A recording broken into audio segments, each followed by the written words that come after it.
So today we will study about parallel axis theorem. This theorem is used to find the moment of inertia about an axis which does not pass through the center of mass. Suppose there is a rigid body which is given like this, and this is the center of mass. Now suppose I have to find the moment of inertia of the body about an axis which is given like this. This is the moment of inertia which I have to find out. Now if I draw an axis which is parallel to this unknown axis and which is passing through the center of mass, I'll draw it like this. So the moment of inertia about this axis is known as ICM, moment of inertia about the axis which passes through the center of mass. Now as both these axes are parallel, so the distance between them will remain constant, and suppose it is equal to d. If the mass of this object is capital M, so we can write I is equal to ICM plus M d square. So if in the moment of inertia about the center of mass you add m into d square, then you will get the moment of inertia about the axis which is not passing through the center of mass. So we can take an example. Suppose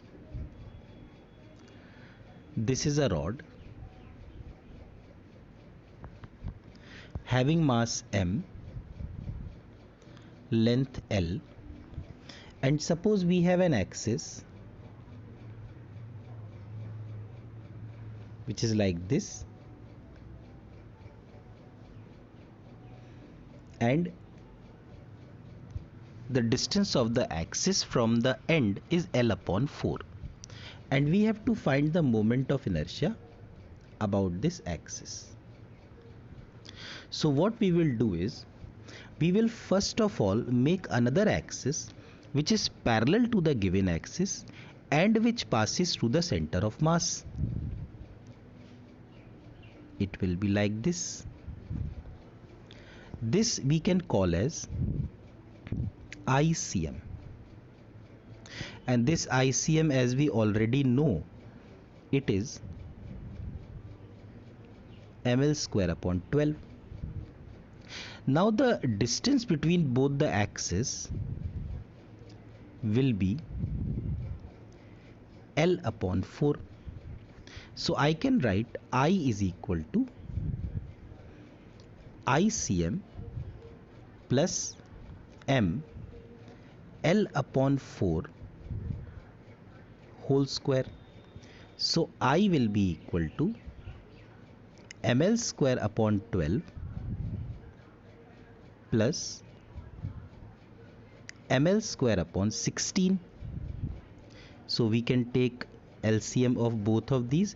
So 12 and 16, the LCM will be 48, and we will get 7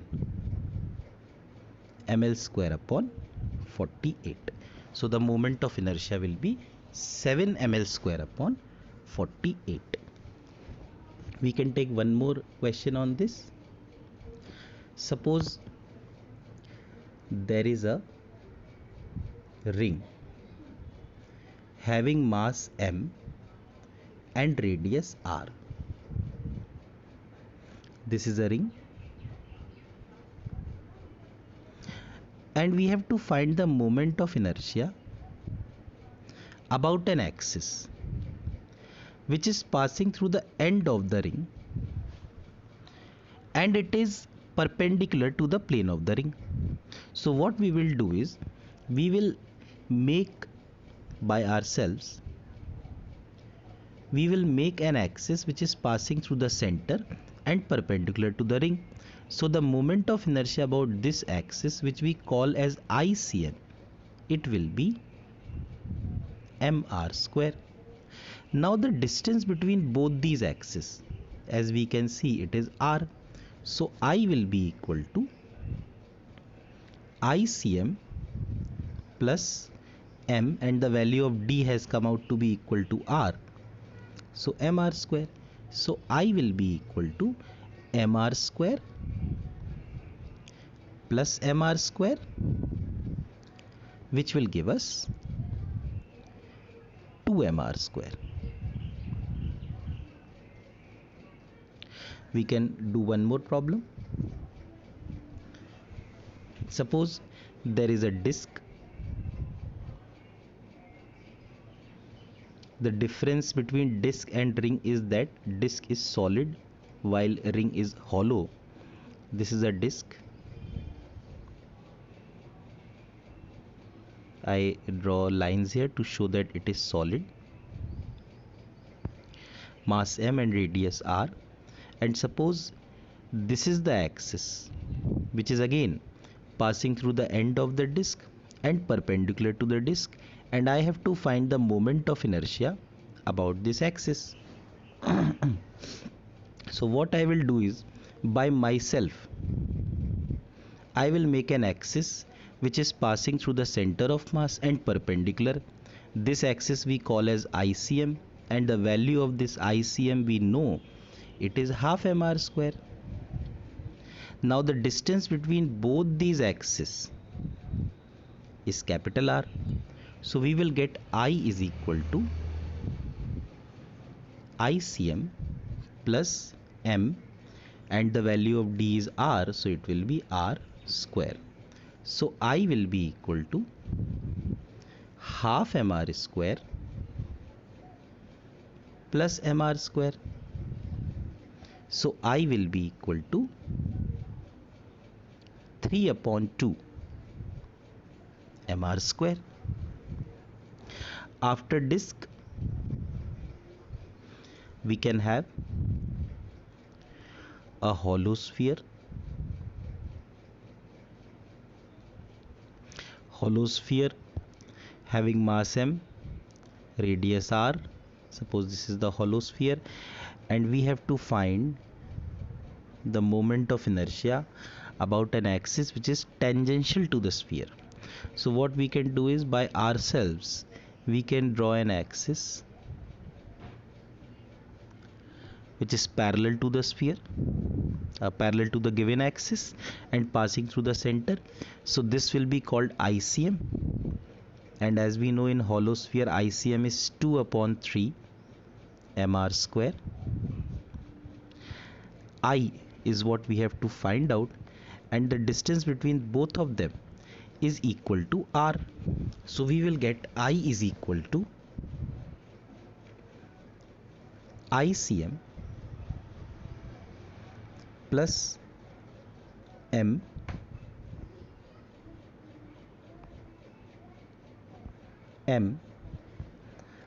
d square d will give us r. So I will be equal to 2/3 mr square plus mr square. So I will be equal to 5/3 mr square. And the last one is a solid sphere. Solid sphere having mass m, radius r. The axis about which we have to find out the moment of inertia is tangential. I is what is unknown. So by ourselves, we will make an axis